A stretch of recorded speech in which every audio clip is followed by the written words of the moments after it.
up, everybody? Welcome to another edition of Talking Elite Fitness. I'm Sean Woodland, joined as always by Lauren Kalil. Lauren, how are you? I know it's late there. I am fantastic. I am awake. That's good. Thank God for that. And featuring Tommy Marquez. Tommy, what's up? Not much. We're a few days away from the official start of summer. So yes, thank God. I can do summer in my book can be about like a month, and then get me right into fall. What? Autumn's my favorite season. Football season. So why do you live in California? Because I like warm, but I don't like scorching. Oh, fall in California is great. Fall's also, perfect. Yeah. Just behind Sean's head is a "Fallen for You" sign that he got from Bed Bath & Beyond. Oh yes, and he has pillows that have phrases Scented on them too. Live, laugh, love. Yeah. But fall in California is great because like it's we get like nice like toasty little heat like mini heat waves it's like late into the fall. Spring is what it is.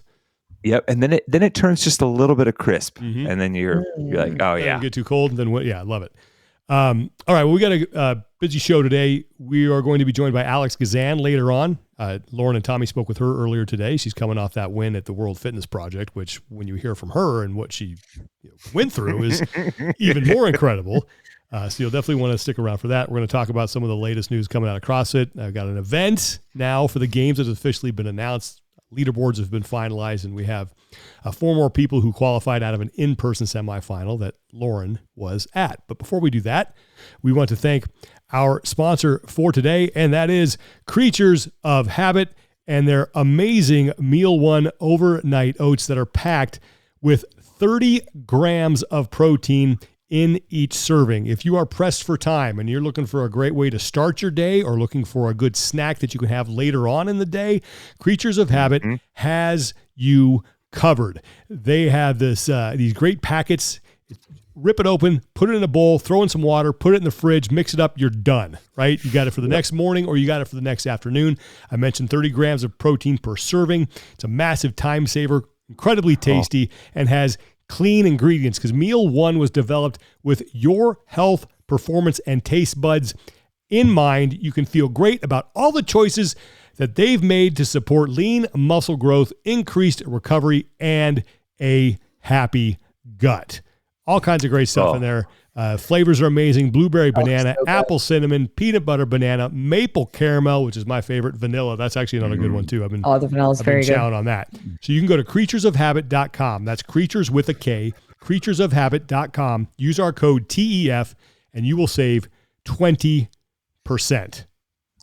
I cannot stress how helpful it is to have the time saved in the morning. For me, it's time I get to spend just having coffee with my wife before our son's up, and that's time you don't get back. Yep. Or if you make it like Sean says, right when you get up and you have it in the fridge ready for your little pre-workout snack, don't have to think about it, just grip it and rip it. Some textbook oats right there, and you are good to go. Yep. Plant-based. Sean does water, but I'm doing my milky milk. But I had like some peanut butter in the maple one. Oh, that's good. Really good. Gluten and glyphosate free, omega-3 healthy fats, probiotics and digestive enzymes, and again, 30 grams of protein, and most importantly, tastes great. Creaturesofhabit.com. Let me throw the QR code back up there. Excuse me. You can scan that. It takes you right to the site. The code is TEF. And you'll save 20%. Okay, let's get into it. First thing, we had a live competition, a qualifying semifinal competition this past weekend, the Fittest Experience, which was in Oklahoma. Lauren was there calling the action, you guys did a great job. I thought the stream was for that size of an event. Looked really good. I had fun watching it. I was only able to watch a little bit on Saturday morning, but we got 4 more people. We got Nick Matthew, Chris Ibarra on the men's side, and Olivia Kerstetter and Sydney Mikulishin. So what was that event like on site, Lauren? Oh man. I mean, it was great because they did an excellent job of showcasing the elites, but also bringing the community in. And I mean, this is an event this was its 17th year. I mean, almost 20 years hosting events that their team is so dialed in what they're doing, that they really have brought some awesome people on board. But I mean, just having the elites there, having the team, which nobody was qualifying through that, but there were several affiliates that had multiple teams there competing. So it's fun when you see that little back and forth of the pride and, you know, throwing down against your affiliate, that they're your friends, but you kind of have some blood or bets on the line. And ultimately, it just was a great weekend. And I mean, if I can define the weekend as a whole in one sentence, it would have to be for the women's leaderboard, that you felt so much happiness for Sydney McAlishan qualifying again, but the other half of your heart felt this immense heartbreak for Hannah Black, and the way that she just watched her games ticket, you know, leave her fingertips.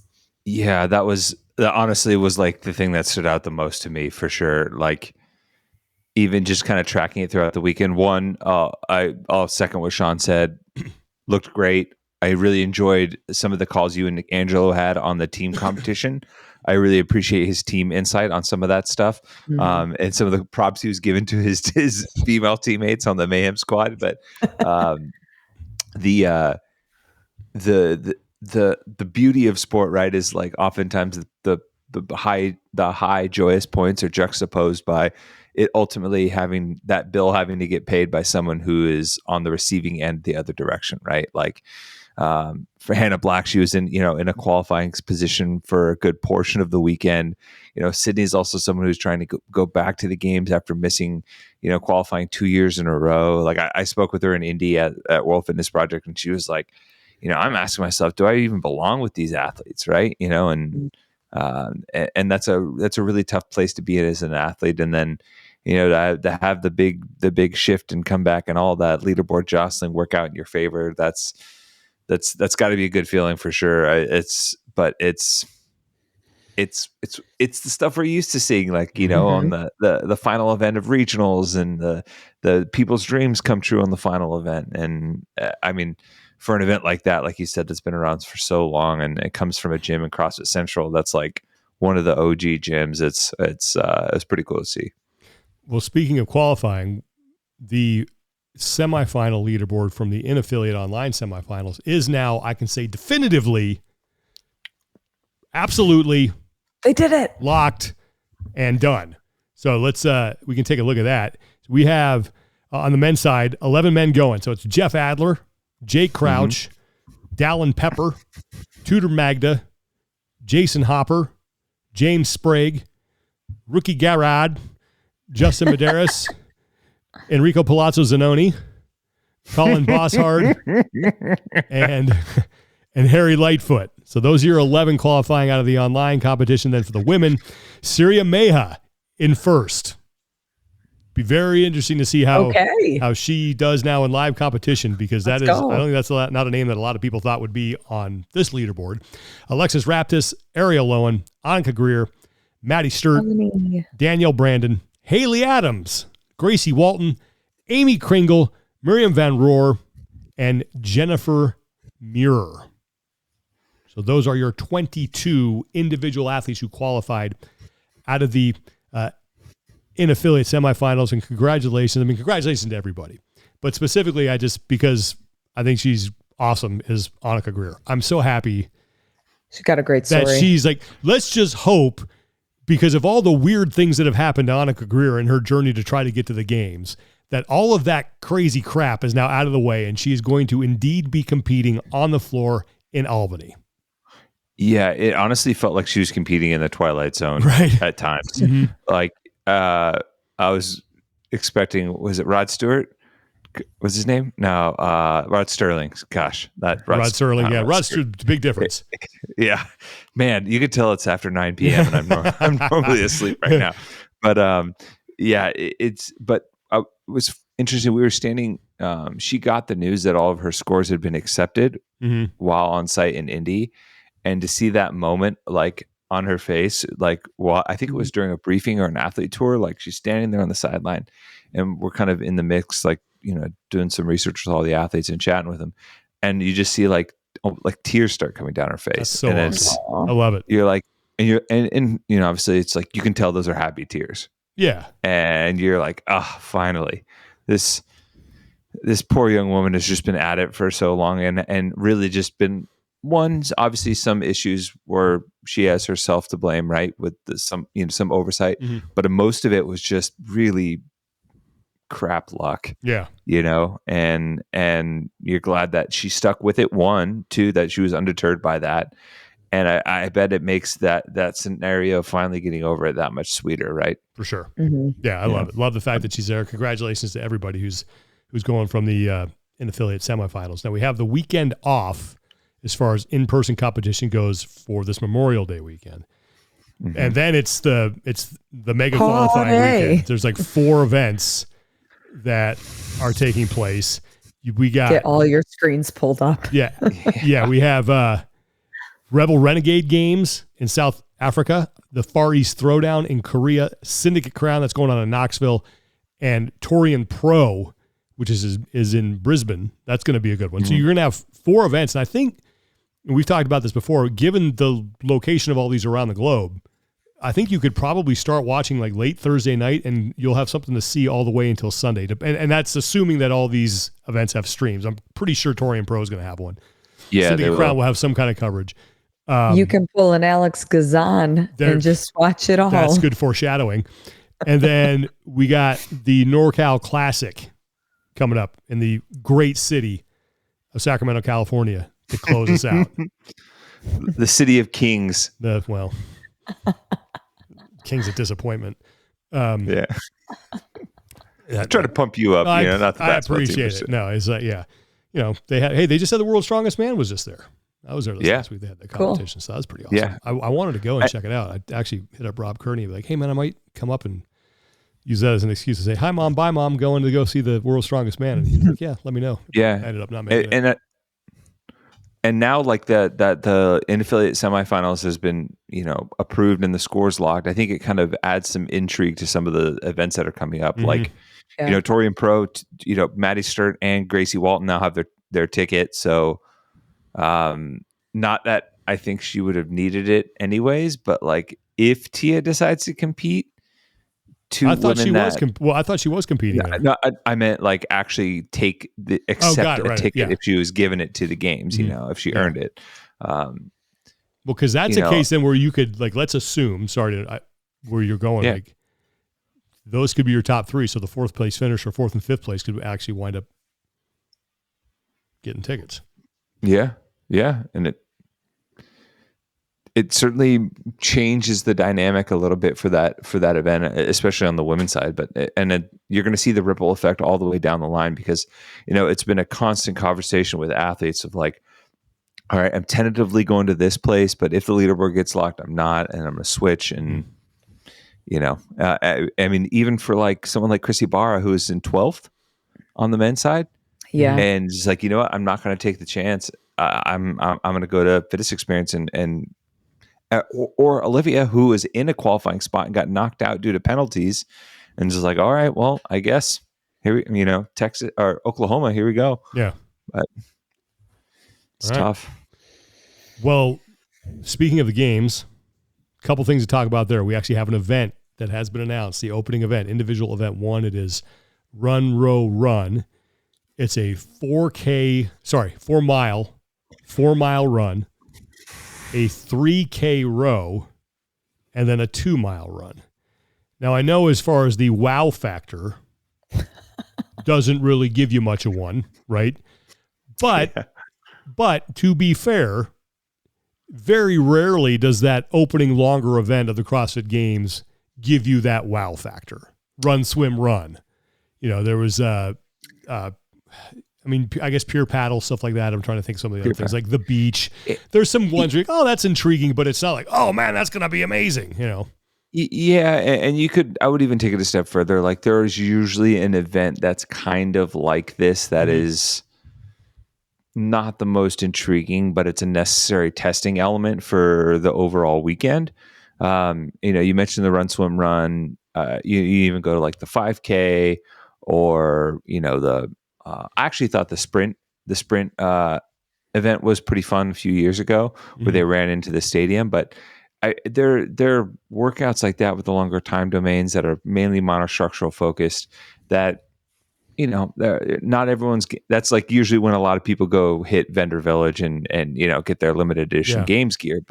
But at the same time, I think a piece of what competitively is intriguing has been taken out of that essentially, because normally this would be the type of event that you would see a swim pop up or like we saw a kayak or a paddle or something very outside of the box in terms of traditional programming show up. And I mean, you lose that programming chip based on what happened last year, at least for the short term. So I think that kind of limits that a little bit. And I get what maybe they're trying to do and replicate what they were trying to do with the 5K and have it be a global event and everybody can do it. But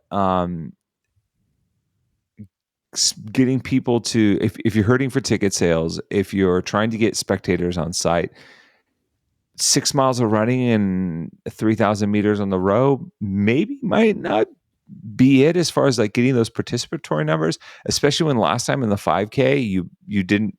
There was questions around the legitimacy of the distance of the 5K, but I'm hard pressed to wonder what maybe could have been one more little thing that they fit in here, like maybe one other piece besides just run, row, run. Unless that was just, hey, we want to replicate run, swim, run, but on a rower. And we're not going to go in the water. Which could be it. I wonder how this plays a part, though, into, we talk about, this is something that they probably should have tested. And historically, it didn't really matter when it was on the first day because people were still flying in, whether that was when it started on Wednesday or Thursday. But now that we have this condensed timeline, we only have Friday, Saturday, and Sunday. And if people are traveling there for this and paying, and we can talk about the ticket sales shortly, but paying the premium price of the tickets and potentially only seeing half or a little more than half of the events on Friday, is it necessary? Well, I mean, I think, look, if you're going to call yourself a complete test of fitness, you got to have a longer test like this in here. And you should get it out of the way on Friday when odds are you're going to have the lowest attendance because not everyone's off work and who can make it. It's like, I'm totally fine with that. Friday morning. And there are ways of making this like a cool viewing experience for the people who are on site, assuming you're going to have the runners or the rowers in the MVP arena, and you can broadcast the stream of whatever you're going to do, the coverage of the event on the Jumbotron, so people can sit there, be live, they can have the floor announcers, they can see the run. Like there's ways to make it fun for people to do that. And I'm not saying it's not, I'm just more or less, whether I agree or disagree, I'm just raising questions with the condensed schedule and the bigger picture of it. Yeah, I mean, personally, like I love this event. I would love to do this. Joe, you'd crush this. Like I love running and rowing. It's like two of my favorite things to do. But I found it interesting because, granted, it was probably tongue in cheek and it was just Rich poking fun. But he commented like this should put butts in seats or something. His comment, I got it right here, is like that event will drive up ticket sales for sure. And right now it has 1,100 likes.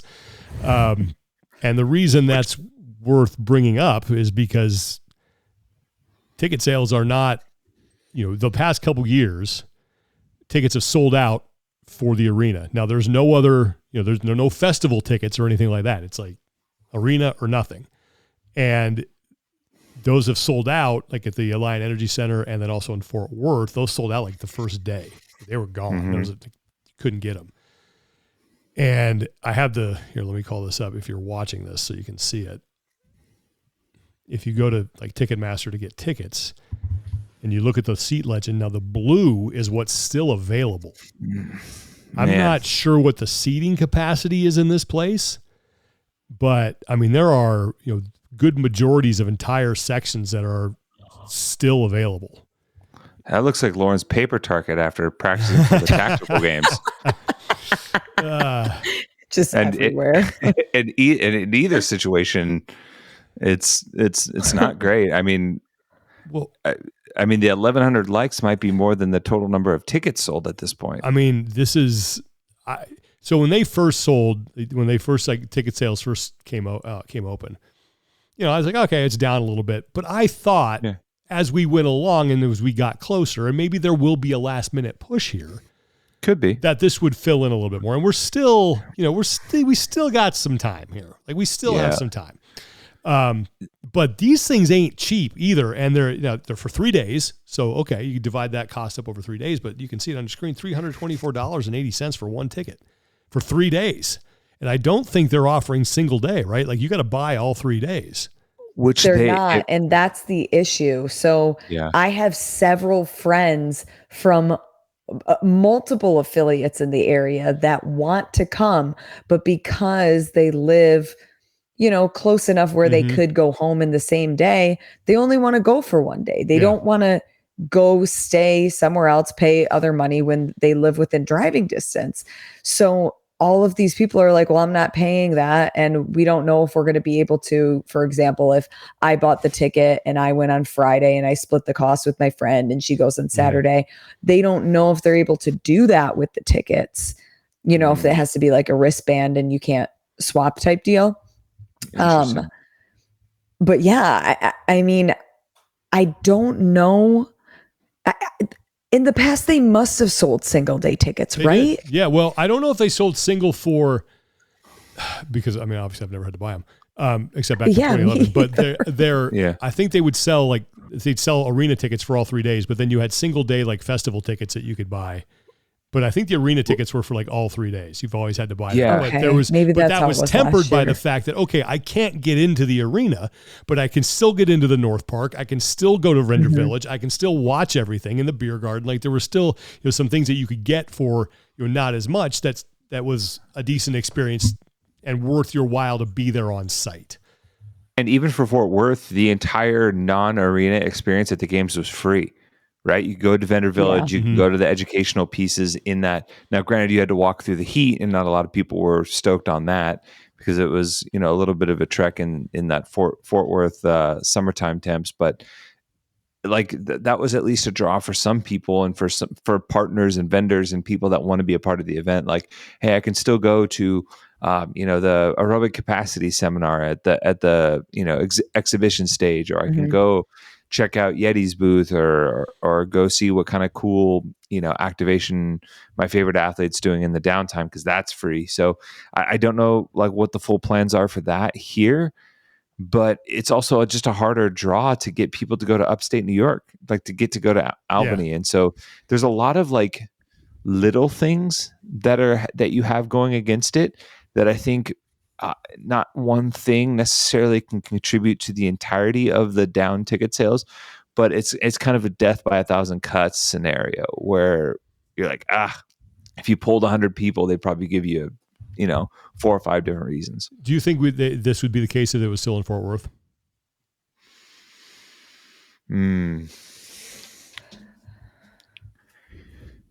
I think there might. I think they were going to have an uphill battle regardless. I agree. I do think what the affiliate population nearby could potentially remedy some of that. I mean, just the Dallas-Fort Worth area is just so much bigger and has so many more people, and there's a lot more affiliates and a lot more, and you're within driving distance of a lot more other affiliates that you can tap into to try and like rally the troops a little bit. And even like some of like the offhand stuff, like Dallas Fort Worth is an internet, like the headquarters and hub for American Airlines. So you have people passing through that airport in that city all the time. And I've talked to plenty of people in the past that were just like, oh yeah, like I went to the games in LA because I was just going to be over there for work. So I'm like, why not just pop over and stay the weekend, right? Like you don't get that kind of traffic at Albany. You don't have someone being like, oh yeah, I was on I mean, maybe you could, I don't know how many business trips go to Albany, but it's like, oh, I was, on this trip already, and we'll just tack on a few extra days. Yeah. I don't know. But to be fair, CrossFit is running, they ran a flash sale. I think it was today, 40% off if you got them through CrossFit's website. We were looking at Ticketmaster. I don't know if going through CrossFit is any cheaper. Usually Ticketmaster jacks it up with a bunch of fees and all that stuff. But so full disclosure, you could get 40% off today on that. And we'll see if that changes anything. But, do you think that's a good, that can't be a good sign? No, I mean, of course it's not. When you start slashing prices like that drastically, of course it's not. Like you're trying to. That's like when At Home was going out of business in my area and everything was 90% off. Yeah, they're just like, we need to get rid ran. of these things. Ransack the place. Yeah. Oh, just load it up. But we'll see. We are still a little ways away from this thing, right? It's not like this is next week. Yeah. And from what I've heard, I've talked to some people that work in and around Albany. They're doing a ton behind the scenes right now, trying to get the city ready and make it feel similar to the way that we felt when we got off the plane in Madison. Mm-hmm. So I know that the folks there are trying really hard for the people that are going to be there to give you things to do, to, come up with a brochure of different things that you can do within the area. I know CrossFit's working with Albany to do those types of things. That's good. And I know that they'll hit that out of the park, but at this point it's just getting people to come here to see that. Yeah, CrossFit has always done a good job of working with the tourism board and stuff like that behind the scenes, like whether it was Madison or what was it, the Sport Commission in Fort Worth. But it's just tough when you put in that work and then not as many people get to see it. But yeah, and I mean, I don't know if it's going to be on. They don't have a TV contract, as far as I know. This is the last year of ESPN? I don't know. No, last year was the last year of ESPN. And let's remember, to be fair, those deals have gotten done at the 11th, in a half hour before. Well, last year was the last year of the deal. I think there was they have the player club option for a third, where either both sides have to say yes, but I think either one can say no kind of scenario, which, I don't know. Yeah, I mean they've clearly cut back in so many ways. So being able to execute on on that level of stream like you have in the past is going to be very difficult. Yeah, we'll see. But that's where we stand. We have an event to talk about, so that's starting to trickle out. And again, we still have 5 more in-person qualifying events to go. So maybe once that's all said and done, and people can start thinking about, okay, now that's behind us, let's go. Maybe. I don't think they're going to sell it out. I think that's probably we need to, if they can get the lower bowl filled, that's a win right now. Yeah. That's a win. So that's all the cameras are going to show anyways. Yeah, pretty much. Mm-hmm. I mean, that's if that. So, okay. You're just not going to do the big You're just not going to do the big sweeping spider cam shots. No, won't have that. Of people. Yeah. What they should do, and I don't know how people who spent money on tickets would feel about this. They should just move everybody down to make it look more packed. Don't have people scattered all throughout. Let's just move people into the closest seats to pack it in. They should. You're absolutely right about that. But if you're someone who paid full price for one of those tickets, and all of a sudden here come the nosebleeders down riding. Here. You'd be like, yeah. Okay. To be continued on that one. All right, let's get to our interview for today.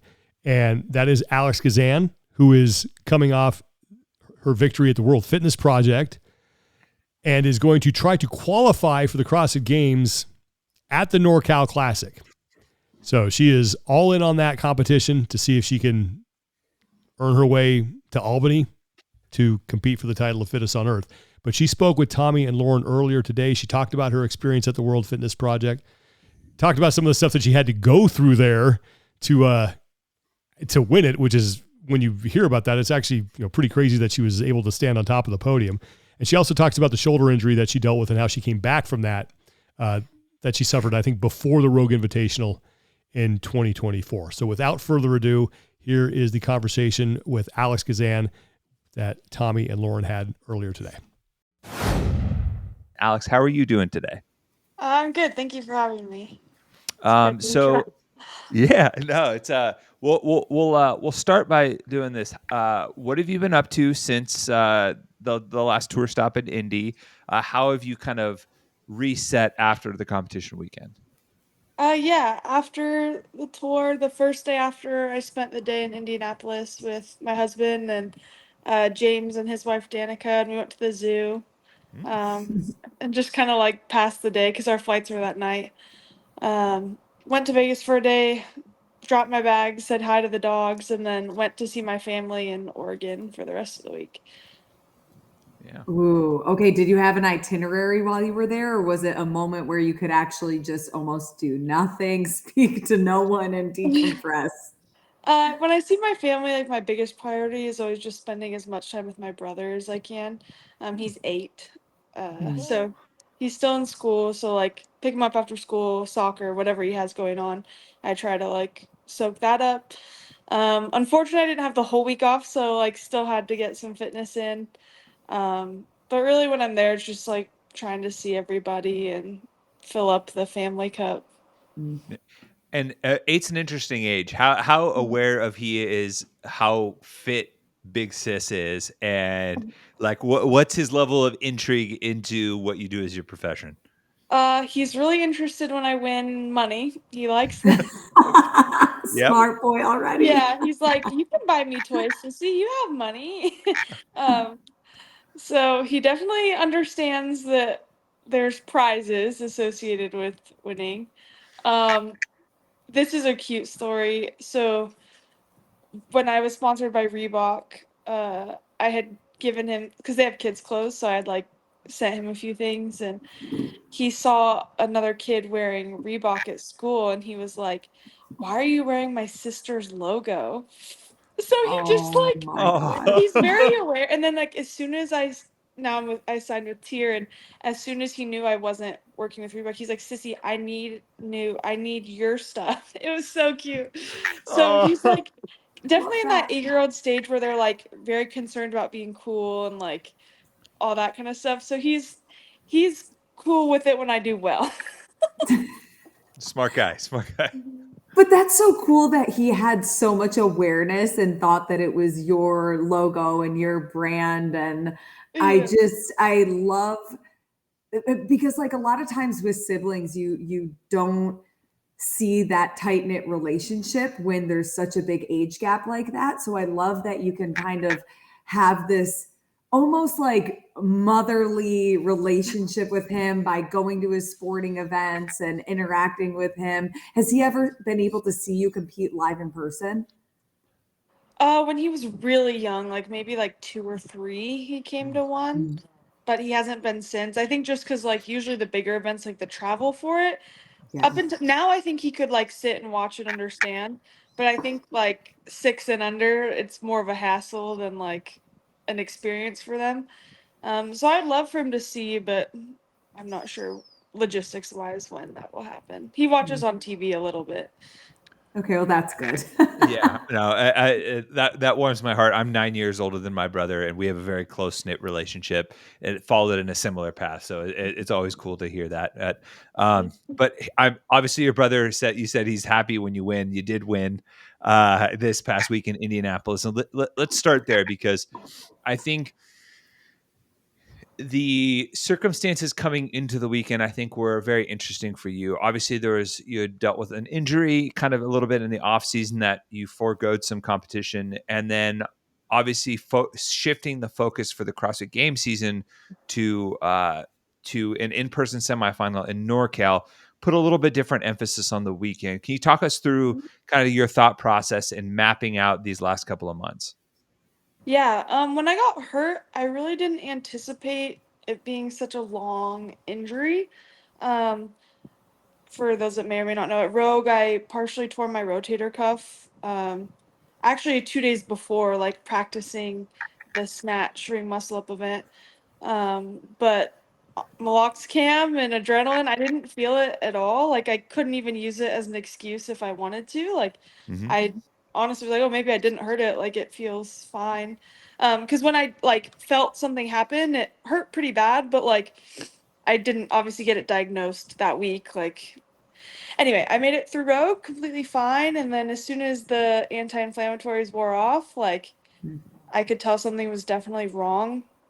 Obviously had the week off, had time off. And so like I was hoping it maybe would be better and it just wasn't. And so I ended up getting imaging just based off having an acute moment where I knew something was wrong.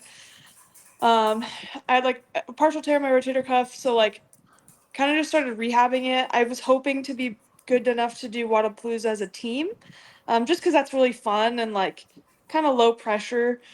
Unfortunately, I still wasn't able to do a few movements by the time that rolled around, and I didn't want to like set it back. So, kind of at that point, it was just like, okay, I hope the open is like dumbed down enough for me to like not have to stress about my shoulder. Because at that point, I had like just ticked the box to be able to do everything in like a small capacity. Like I could snatch, but like I had only snatched like 75 pounds or whatever the case. And I could do ring muscle ups at that point, just like cautiously. So when the open came around, like the plan was just kind of like ride the wave of the season as it came. And obviously at that point, we didn't quite know how it was all going to work. But once the semifinals started coming out, my plan was originally to do online semifinals into WFP.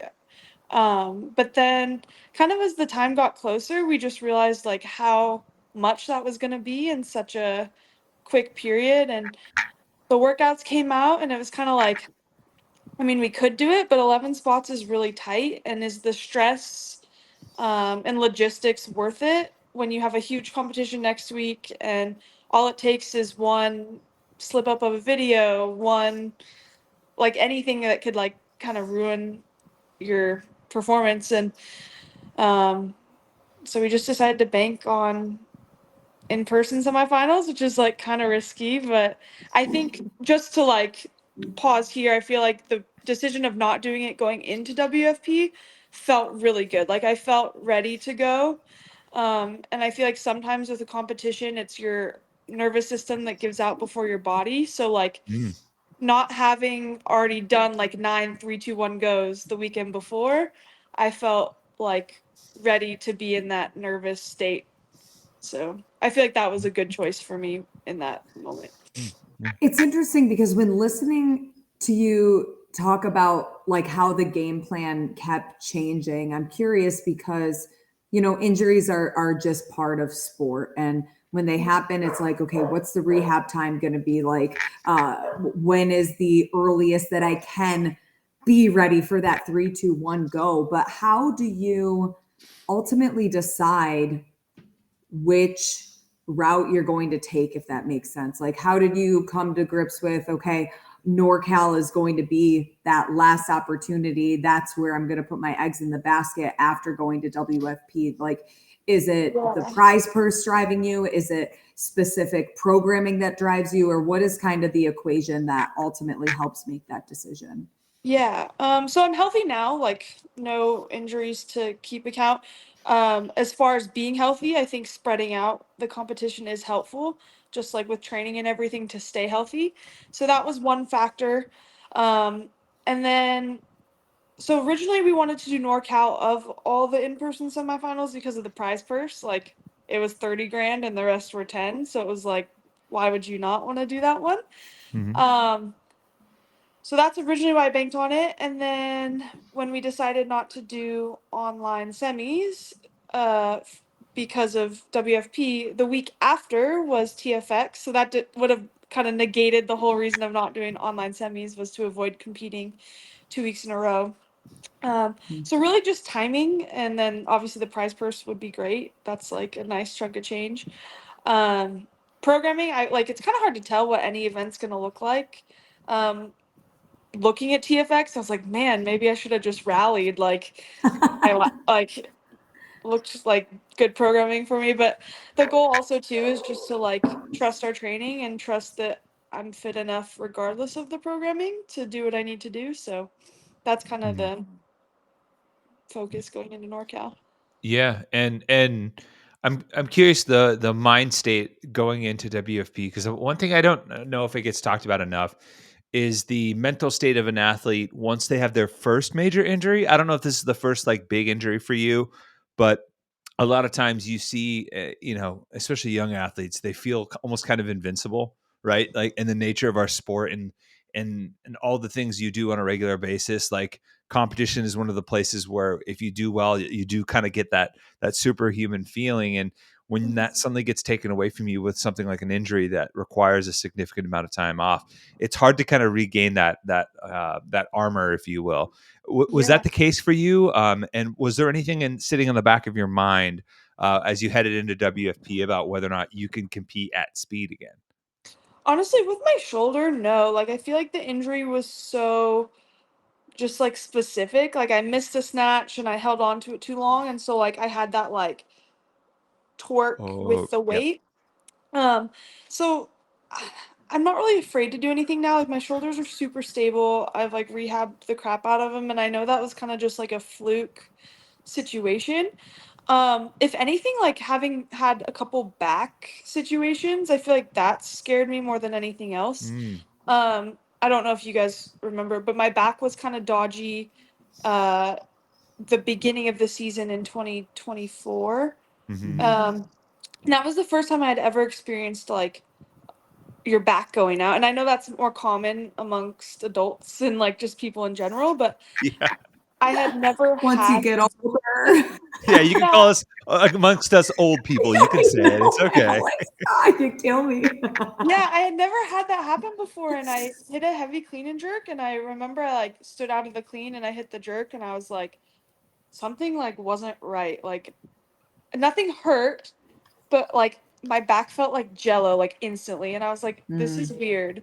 And then within like 10 minutes, I couldn't walk, and I was like, because it was my first time, I was so like traumatized by it, and it took so long to feel stable again, and like because it happened so randomly, like that scared me just because I didn't do something wrong. I didn't like crash. Like it just kind of happened. And then it had happened like one other time a few months later, not as severely, but I think if anything's in the back of my mind, it's my back just because it can happen so random. So I think I've lost that invincibility feeling because of that. Uh, Mhm. but also like when I'm healthy, like I trust it, and you can't go into a competition fearing injury because then that's when you're cautious, and sometimes when you're cautious, you're actually more likely to get hurt because you hesitate or you're like willing it into existence. So I don't feel invincible, but I definitely like I trust my body. Yeah. Yeah. So being that WFP was the first, in-person competition that you were able to go to, not just go to, but win after, getting healthy again.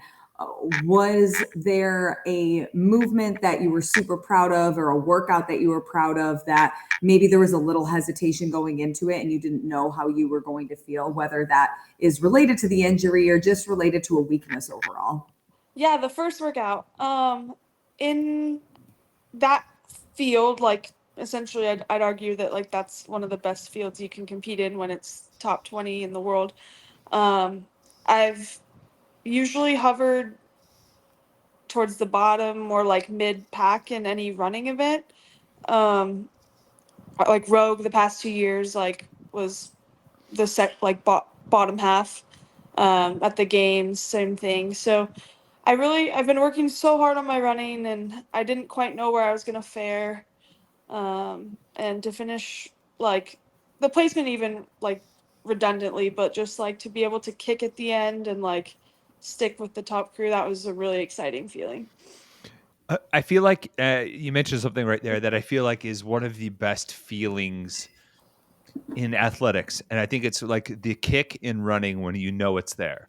Mm-hmm. Um, like when you have that extra juice and you're like, oh, I have more, I can empty the tank, and you kind of hit the nos button on your Yeah. race car a little bit, and it's a really cool feeling, and it doesn't come without preparation and training. At what point for you, as someone who is maybe not always the best runner relative to the top of the sport, like at what point did you know your running was dialed, and was there anything in particular outside of like just focused training for that you felt like made a big difference? I didn't know going into the event, like I hoped, but it was like you don't know. Like, you can do your best, but you don't know how good everyone else is. In that event, like I think it was round 4, like I could kind of just hear everyone else's breathing. And don't get me wrong, like I was breathing hard too, but like I was kind of like, oh, like I don't think I'm dying like that much. And then like the last, so this is funny. Justin has notoriously before every running event always said like, hey, like don't just like settle into the middle pack or like wherever you want just because you think you have to. Like if you feel good, run. And I've never felt good. Like I've been like surviving in the middle of the pack or the back. Like at the games, the mile run, like I didn't have a kick and people passed me on the last like 200 meters. Like I was done. um and this was the first time where like the 5th round I was like, actually like I can run faster and I feel good. And that was fun. Like that was a fun feeling to have. Yeah. And there's a fun, and like if you do have a kick, there is a benefit to doing that in the later rounds. You do get there's like a, what do they call it? I can't remember the name of the phenomena, but when you pass someone, you actually do get like a little bit of an adrenaline boost from that like The endorphins. positive reinforcement of passing someone. So Totally. yeah. Does that then make you excited seeing event 1 for the CrossFit Games that was released the other day? It's just so boring. Like I don't know. I mean, it's fine. It's gonna be what it's gonna be, and I still need to get my ticket, so I probably shouldn't talk so presumptuously. But like, I don't know. If I was watching, I wouldn't be that excited to watch it.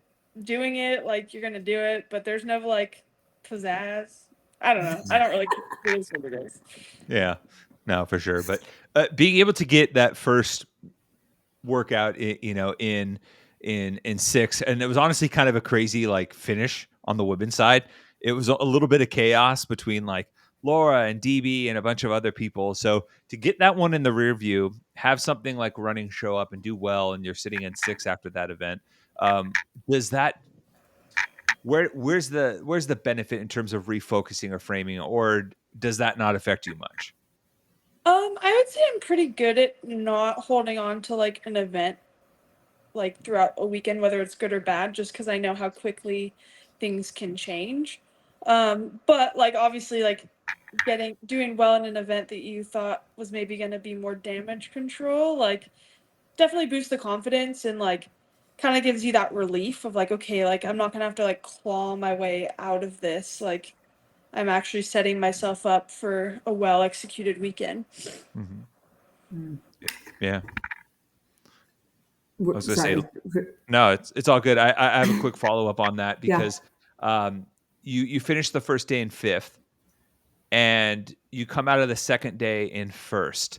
And I don't know how familiar you are with like suddenly being the person everyone's chasing going into the final day, but being able to make that jump and pull ahead of that field, like, do you feel that pressure? Is it something that you're even aware of since you don't hold on to events that long? But especially coming off the second day where you have a max lift, you put 287 over your head, which is awesome. Thank you. You have a great day and reel in the best women in the sport, and now you have a 1 next to your name. And I have to imagine waking up on Sunday feels a little bit different. Can you wake up if you never went to sleep? Oh What? my God! Wait, what? Yeah, I would argue that I get a lot more nervous now that I'm like the better I get in the sport, the more nervous I get. And I didn't sleep on Saturday. You didn't sleep at all Saturday. Like, I maybe fell asleep at 6:30 for like an hour and a half or so, like maybe. Oh, I don't girl, remember sleeping.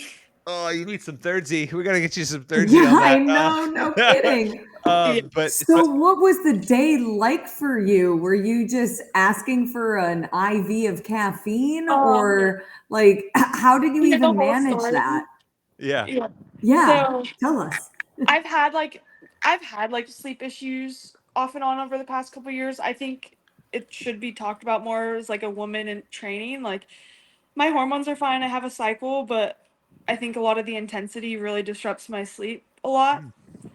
So I'll go through phases where like there might be like a week where it's hard for me to fall asleep every single night, or maybe I fall asleep, but then I'm up for like 3 or 4 hours in the middle of the night. Not normal, not good. But just like something I've had to navigate and like work around. And I think some of it can be self-induced. Like if you're like, oh, like I'm not gonna sleep good tonight, and then your brain just starts to like ride that wave. Yeah. I was super thankful I slept so good on Friday night after the first day. And I think just like the adrenaline on Saturday, it was very high, and I kind of was like, okay, like I just need to sleep good. Like I have one more day. And then I like that little like, oh, but like you need to go to sleep. And then it just started to spiral, and I started to think about the events and like I'm in first, but like XYZ can happen. All like your brain just starts churning. And Yeah. one of my methods when I can't sleep very well is to take like a microdose THC gummy of sorts. Like it's like mostly CBD, but it has a little bit, and will like nix that out of the in competition rules. So like you're allowed to. Um, anyway, I was like, no, don't take it, because sometimes it can have adverse effects where like you don't sleep and then you just feel, for lack of a Yeah. better term, like high Groggy. Yeah. and not sleeping. And I was like, don't take it, just like lay there. And I tossed and turned, and all of a sudden it's like one. And I'm like, I'm gonna take it. And then so like I took it, and then like an hour and a half later when it like kicked in, I was like wide awake and anxious, and I was like, oh no. And the last time I looked at the clock was 4:30. And then I was like, don't look at it, just close your eyes, and like it's gonna be what it's gonna be. So I remember laying there for a while, and I might have fallen asleep around 6, but when I woke up, I was panicking. I was like, "Oh no, like this is gonna be so bad. I feel so terrible." But the reality is like everyone has stuff like that. Everyone, Mhm. like some people are sick, some people don't sleep, um, and your body can do a lot, whether you think it can or not. So, chugged a Red Bull, and here we are. Oh man, that's Just slap the impressive. Band-Aid on and wait Yeah, for another day to deal with yeah, it. It's yeah, fine. It's fine. You're that meme of the dog in the birding house with just a cup of Red Bull. Were yeah. you Oh. ever nervous? Because I've definitely pulled all-nighters before, can't sleep, nerves for whatever reason. But then I would always be nervous that if throughout the day I sat down or laid down, then it's going to be over. I need to keep going, going, going to keep the adrenaline. So in between events, were you scared to sit down and fall asleep or miss an event or not wake up, or what was going Uh, on there? Luckily, I think the last day the turnaround was pretty quick. And it was an early, like a little bit of an earlier start. So we did the first event, and luckily the first event, like for me, it was more just like a rope climb event. Like it wasn't very stressful, and like the physical feeling wasn't like a kick to the face, kind of like the front squat one. So I was really thankful that like feeling crappy, at least it was an event that I wasn't afraid of, like I could just like do it. And then after that, I was kind of like, man, like the final's quick. So like you just have to hold on for like 6 more minutes of work, and then you're fine. So my body held on fine. Like I was kind of Clearly. nervous that I was gonna feel terrible, and don't get me wrong, I was really tired that night, but it I it's not an excuse. Like I was able to do what I needed to do. I mean, second and third with no sleep is pretty fantastic. Insane. I think most people can at least put some respect on the name there at that point. And but in that scenario, right? Because obviously you wake up and your mind starts to go to, oh, the what ifs. How much does it help to have a movement, even in that, since this is something that you've had to deal with before? There's a movement right away on that last day in legless rope climbs that is your jam. Is that something you're able to rally around? Yeah, like I said, like knowing it was an event that like I I don't want to say like knew I was just gonna do great, but like I wasn't stressed about it. That gave me peace of mind. Like even if you're literally like half asleep, like you can do these reps and it's gonna be okay. So that was nice. And like I said, as like the morning went on, like I had my Red Bull, like I slowly kicked into gear.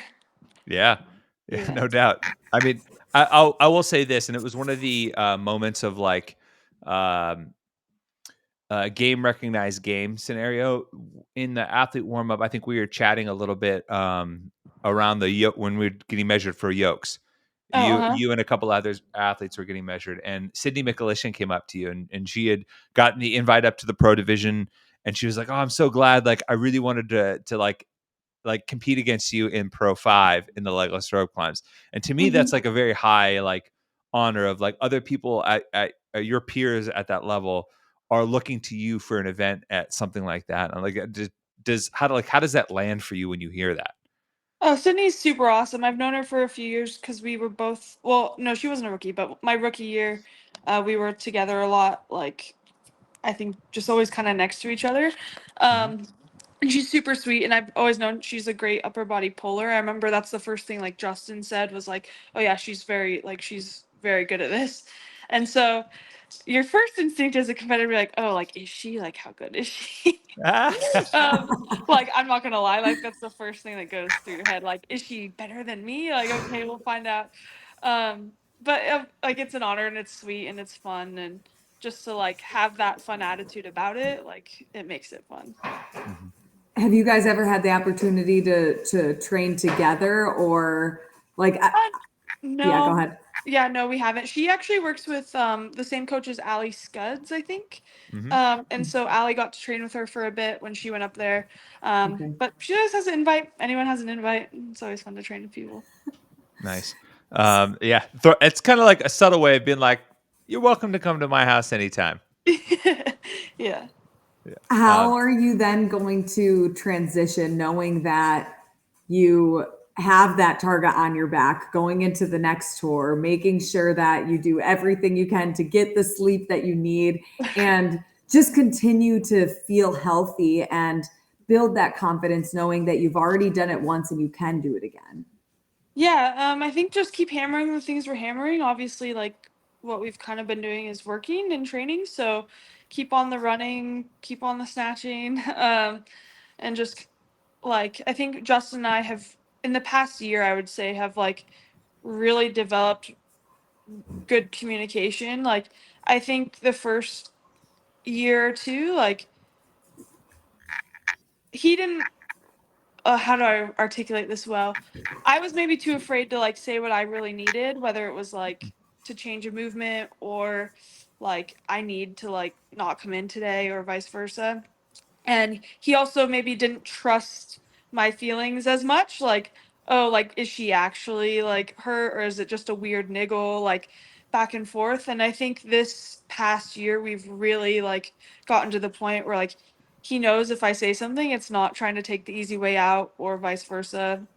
um and so I think just keeping that good communication and being able to like have a flow of training and change things that we need to or focus on what we need to, um just kind of keep doing that like what we've been doing. And as far as the sleep, I don't know, I'm just gonna keep trying to sleep good, uh Yeah. work on nutrition. But yeah, I don't know, I think it's one of those things, like of course you want to win again and again, but like you can't underestimate anyone and you just have to show up as best as you can. Yeah, but it is rarefied air. I mean, you have broken through a threshold that very few women in the sport have been able to do. At least in I will say under since the reign of Tia began. You could argue that maybe Rogue, the games, and 1 or 2 years of Wadapalooza or Dubai have had a comparable depth of field as this tour stop one is, and I would even argue that it's really only ever been the games or Rogue based on the sheer volume of games, qualifiers, experience, and everything like that. And in that time, it's been Tia or Laura that have been able to actually win. And now you enter that conversation like as not just someone who's a podium athlete now. That's something that's going to go on your resume for the rest of your career, but as a winner. And for you, what was that? What was that moment like relative to maybe how you built it up in your mind? I said this to Justin when we were texting on our like travel home, and this sounds weird, but like it just felt right. Like Hmm. we've like Justin's been talking me up for however long, and like I've had to sit there and be like, gosh, I hope I can live up to all these things he's saying because they're not happening yet, you know, and like he thinks they're gonna happen, but like I don't know. Like I don't I'm gonna work hard and who knows, but like I guess to kind of just like fill the shoes that he's talked about and like I've wanted. It just felt like, all right, like this is what we've been working for. And um, at this point, like I feel like once you get to a certain level, like anything else other than like achieving your goal just kind of feels like, all right, like on to the next. So winning, it felt good. It was nice. Yeah. Well, and I also think that, you know, Justin has been hyping you up for years. And the way that he gets so fiery about his athletes and about you, you can tell that he saw something very special in you, maybe even before you saw it in yourself. And I don't think by any means that there's shoes to fill still. Like you've proven yourself on multiple occasions being a top contender and then winning WFP, that maybe it's just reimagining and rebelieving in yourself the way that Justin does. Yeah, I think this was huge for me just to like having like the running event and just things that like in the past like have kept me off of a podium finish. Like I've at the games in 23 I was fifth, but like we would go over the events and it's like, okay, if we just like took all, I had like 3 or 4 like 15 to 18th place finishes. And it was like, if you could just take all of those up, like 4 spots, like you don't even have to be top 5, but like 4 spots, then you're on the podium. Like just simple things like that. So to like have a weekend where we did that, we just got rid of the 15th, the 18th, whatever placement it was that kept you off. It just like it worked out. We executed and that felt really nice. So I think now like going into future competitions, like I know it's there. It's just a matter of executing and doing what we need to do.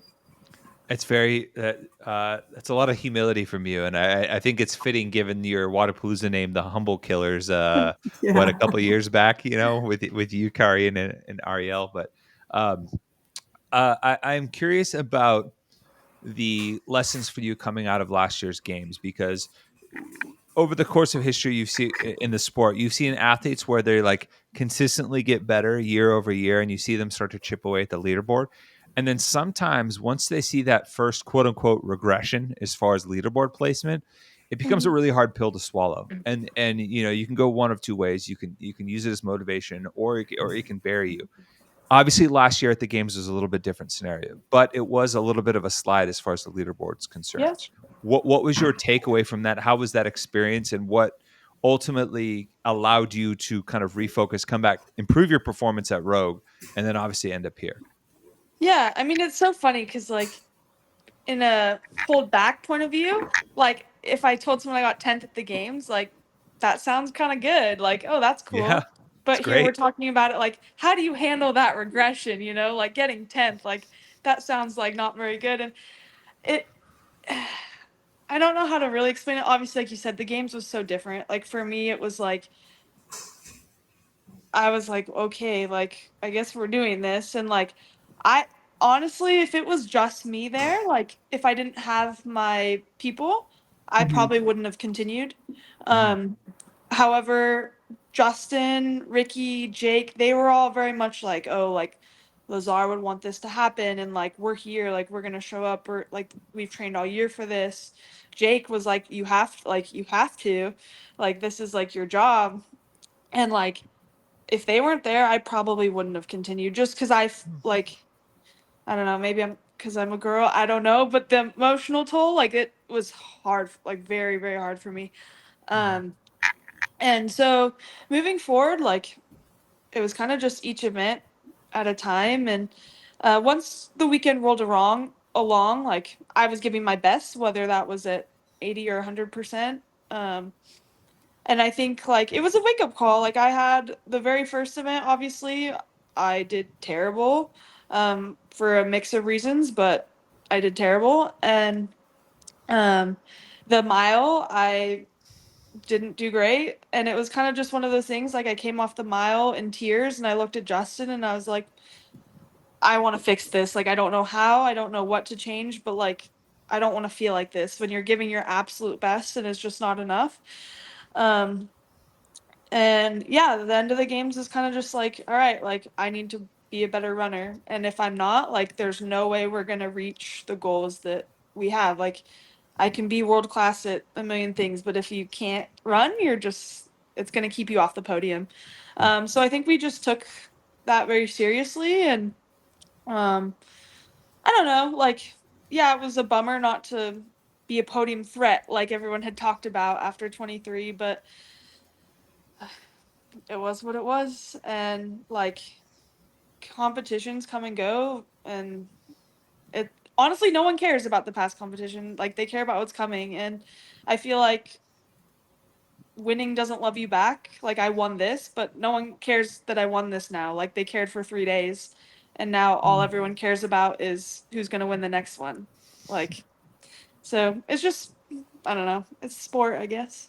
Yeah. How do you manage that emotion though? I was gonna say, I still care. I still care that you won. You should be Yeah, celebrated. me too. You should celebrate, Thank girl. you. Treat yourself. Thank you. Exactly.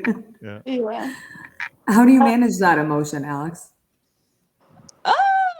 I don't know. Some days you're like, man, like, this is terrible. Like, I don't know why I do this. Like, the pressure is so much. Um, but I feel like every time I get to that point, I just take a step back and like, I loved it when I barely made semifinals, and I loved the sport when I was a rookie, and I had the most fun I've ever had at the games as a rookie because I just didn't care. Like, I wanted to do great as best as I could, but if I did bad, it didn't matter because no one, like, if I did bad, no one was like, oh, she got 29th on this. Like, why? Like, what happened? It was just like, oh, whatever. Like, this girl got 29th. So I try to channel like that perspective of like, it's really not that deep. Like, winning opens a lot of doors and it feels great and it's exciting, but it doesn't mean I'm a better person. It doesn't mean that Jake's going to love me more, or if I lose, hopefully Justin won't drop me. Like, like, it's really not Oh going to gosh. change my life, like, whether I win or lose. But it is like, it feels accomplishing to like do what you've been working so hard for. And the emotions come and go and you just kind of have to deal with them. Yeah. Well, we certainly appreciate you, recapping all of that, and I Yeah. think we're whether people care about Tour Stop One or not now, I think we're all excited for what the future holds, regardless. Because I think I speak for our whole team when we say we really enjoy watching you compete. We really enjoy the personality and the human element that you bring to competing, and that enriches the sport for all of us. So thank you for that. Thank you. You're a breath of fresh air in this ecosystem. We love it. We love it. How in the world does someone sleep for an hour and then go out and be like have any sort of semblance of gas in the tank to perform like that? Like, that's incredible. When I heard that, I was like, you've got to be kidding me. An hour? You got an hour sleep and you went out and competed? I mean, haven't you seen those sketch cartoon commercials? Red Bull gives you wings. I guess, man. Just oh my gosh, load it up. that would be the best marketing thing right now for that. Well, you and Lauren, you were right. Like, I've been in those situations before where I've had like, you cannot stop. You got to be like a shark. No, you cannot sit down. You cannot go in a warm room. You cannot do any of that. No. Like, you cannot go in a cold room. You can't go in a... No. I have to have the AC blasting, music, lights, because if it, otherwise I will sleep just like this. You have to keep wiggling while you're on the pot. Otherwise, you're going to be out there too. You cannot sit still. So I can't believe that she did that. And it's funny because I want to give Scott Switzer from Clydesdale Media, he had, I saw a soundbite that he had from Justin Kotler on there. And he's like, you guys are putting, yes, Justin, about putting all their eggs in that NorCal basket. And Justin had a great point. He's like, that's the way it's always been. Like, that's the way it was with regionals. You got one shot, like put all your eggs in that regional. Like, that's it. So this is nothing new for Alex. She will be able to handle that, but fingers crossed, because that ain't a gimme. And to some degree, you're going to have fewer athletes that would be games caliber competitors competing at the end of the line because they've already earned their tickets, right? Like, it's a bold strategy. You see some athletes kind of throwing their hat in the ring late or here or going to syndicate, and I think in the end for her, it's probably going to be for the best. And I think, especially given what she did at World Fitness Project, if you're telling me she can't go into any given like regional type event, and I would even say like with varying degrees of depth, because there were more options for athletes in North America this year, and finish in the top 2, then her fitness probably isn't where, or she probably didn't execute or have her fitness where she wanted to be, which, you know, I might try to make it up for that competition. Let me know, because I was thinking about going up for a day 2 at least, maybe 2. I'm thinking about it. We'll see. Reach out to Ben and Blair. Yeah, for sure. Anyway, big thanks to Alex Gazan for stopping by and for hanging out with our patrons too. She did Q&A today, so that was pretty awesome. Oh, yeah, so she's great. It's great. All right, any community support we got to get to before we let Lauren get to sleep because it's way past midnight in her time? I do not have any community support this week. Okay, no. If you guys do have any community support that we want to help us get the word out on, or want us to help you get the word out on, send it to our individual Instagram accounts, our Talking Elite Fitness Instagram account. Please be sure to send all the details that you possibly can, because we want to make sure that we send people to the right spot, get you the help that you need. PRs, no reps. I'm not prepared for either one, so I don't know if I have. Maybe one will pop into my head, but anybody got any no reps that we want to start with? I'm gonna no rep myself because of something I forgot to send you, Sean. Oh God, what? Oh, Is it a surprise or is it? No, Okay. no, it's a normal thing at the Fittest Experience. Normal. Yeah, put the air quotes. I didn't send you a picture of my acai bowl. Oh. And this one was probably the best one yet. The best. Those are the best. no way. I don't know what was in there, but it was so good. And the acai, that's the base, right? Yeah. Okay, so this one that I had was a mix of that with the blue spirulina, but it was coconut flavor. Ooh. Oh my God. Okay. Yeah, that's at the games in Madison, man. I'd get in line early. That'd be because they would open at like, I don't know, 8:39, and I'd be like the first guy in line. Like this is my daily thing. I have to have this, and I'm ready to rock. Yeah, those things are so good. As Marcin Sawyer said, when we were in Brazil for the open announcement, that's the first time I've ever had any sort of acai. He goes, "You ever had acai?" I'm like, "No, man, I haven't." Is it good? He's like, "Oh, it's like getting hit in the face with refreshment." Like, as only Mars can put it. So. Yeah, there's like a knock on the door, and you open it up. It's like, "Hi, I'm refreshment." Slaps you in the face. Should have some. You got a no rep, Tommy? I was gonna no rep the NBA being rigged because the lottery got somehow. Oh yeah, I've heard all that. The first overall pick went to the Dallas Mavericks somehow after they traded Luka to the Lakers, and that just screams of shadiness. I was also gonna no rep the city of Toronto because every year the those Leafs poor bastards, man. The Leafs just rip their hearts out. I heard something like the Buffalo Sabres. Now the Buffalo Sabres have been pretty futile. Like they have a pretty good record of futility in the NHL, but they have the Maple Leafs in these in the last this one season alone, I guess, have as many over like the last 20 years have as many series wins as the Buffalo Sabres.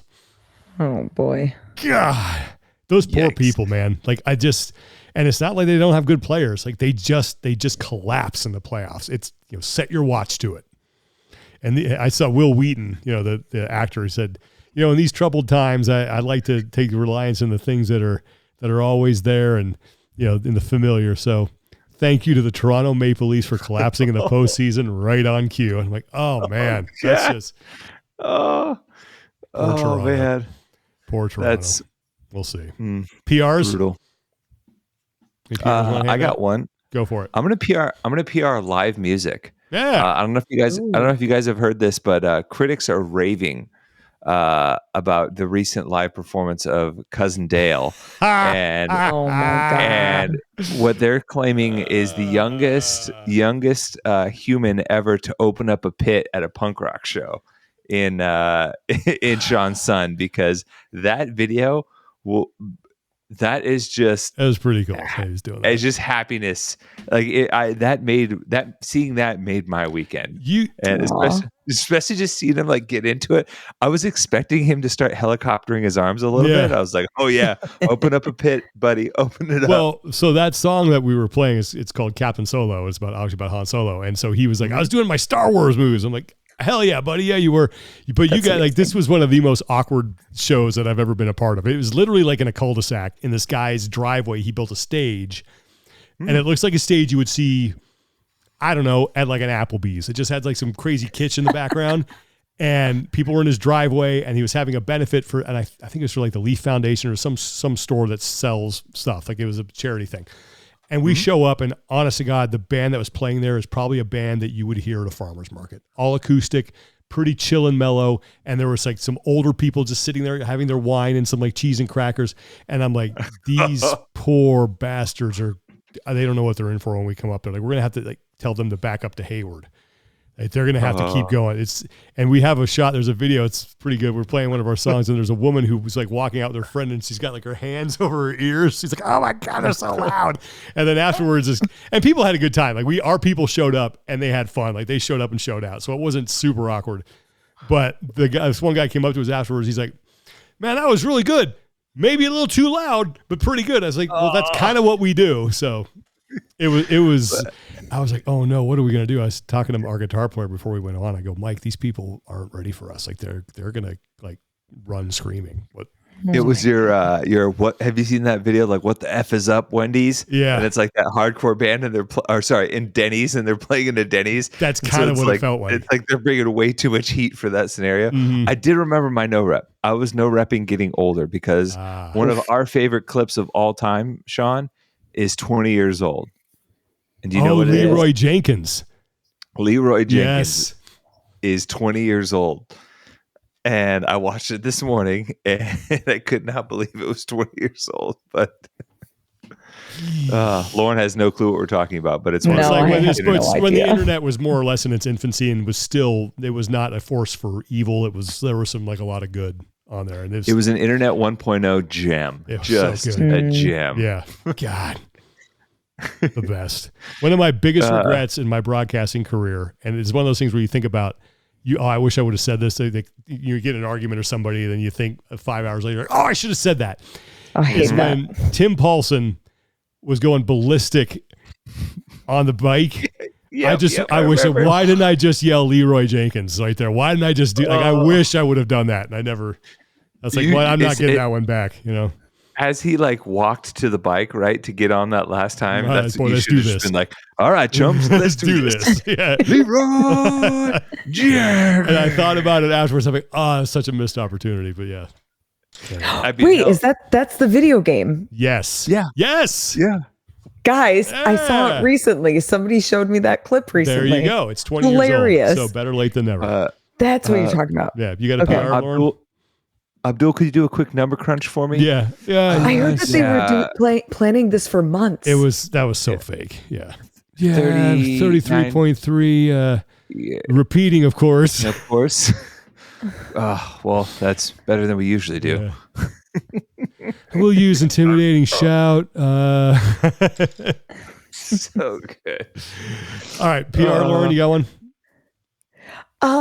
I want to PR Lauren Smith. This is the first time her and I have ever actually worked together. Good. She's awesome. Before. Yeah. And we had so much fun.